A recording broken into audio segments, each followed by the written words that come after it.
This is Teresa McCloy's Persuasive speech for communications. They're wanting in.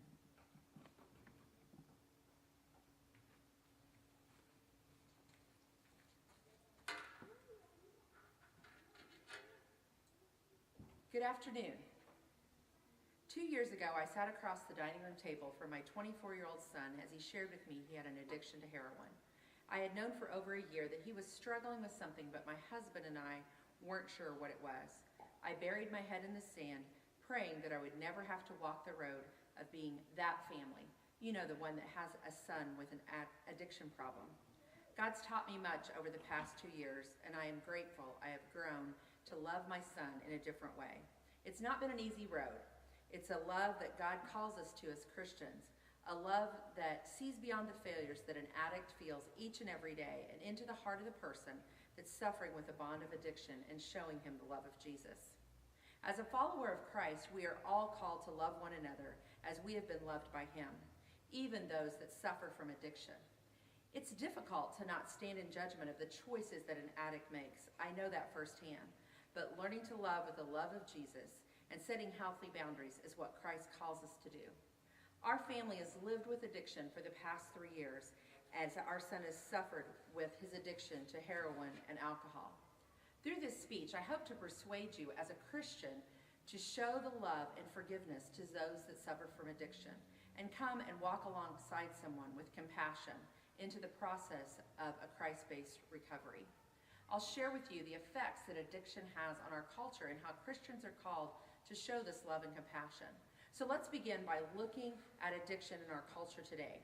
Drugs and alcohol addiction has risen to an all-time high among teenagers and adults and is accepted as the norm in our culture. A recovery website by Michael House shares these statistics. In 2010, there was an estimated 22.6 million Americans over the age of 12 that were current or former illicit drug users within the last month of when the survey was given. This equates to about 8.9% of the population over the age of 12.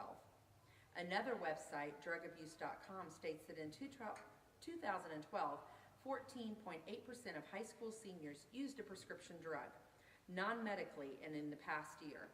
Data for specific drugs shows that the most commonly abused prescription drugs by teens are the stimulant Adderall and the pain reliever Vicodin. So knowing that addiction is strangling our culture, what can a Christian do to help someone suffering from addiction? People that suffer from addiction and their families need the open arms of a Christian to not judge but give love and compassion. Many times we have the attitude, as I did, that it's just a matter of choice to not use prescription drugs or to not drink.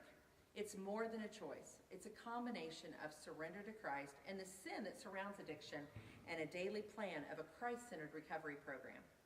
David Dunham is an associate pastor at Cornerstone Baptist Church, and he states in his article for Christ and Pop Culture magazine, addiction is not one man's struggle, one man who needs counseling. It takes a congregation to deal with addiction. Helping to bear the burdens of a recovering addict means learning about addiction from him. It means that the church needs to listen to those who experience it. We need to learn how to help one another. In so doing, we can learn how to share the load and how to help others get out from under the weight of the sin of addiction. Let me share with you some very basic steps you can take to help someone with addiction to know the love of Christ in a non-judgmental way. As believers who love God, we must come alongside those that suffer from addiction. Through some simple acts of love and compassion and change in our attitude. Dr. Lucy Cognier, in her website for Mind and Soul, has 3 simple steps that we can use. See and love the person, not the behavior. Acknowledge difficulty in overcoming the addiction and offer to be a support system and not stand in judgment of their addiction. And acknowledge the difficulty in an addiction and don't be afraid to have your own boundaries and to ask for professional support if needed. The change of our actions as Christians in these 3 things will make the difference in our attitude and relationships of those struggling with addictions and their families. Romans 7:15 says this in the New Living Translation, I don't understand myself at all, for I really want to do what is right, but I don't do it. Instead, I do the very thing that I hate. This passage from Romans is what a person who suffers from addiction feels each and every day. It's a constant struggle, and they can only walk one day at a time. And I hope that you are persuaded to walk beside them. Are we willing as followers of Christ to walk alongside them and down the path that they have every day? I challenge you to begin today to seek out someone that you can walk alongside and show your new compassion and love and be Jesus with skin on. Unfortunately, our son has not yet chosen to seek and accept the love of Christ and the healing, surrender, and recovery.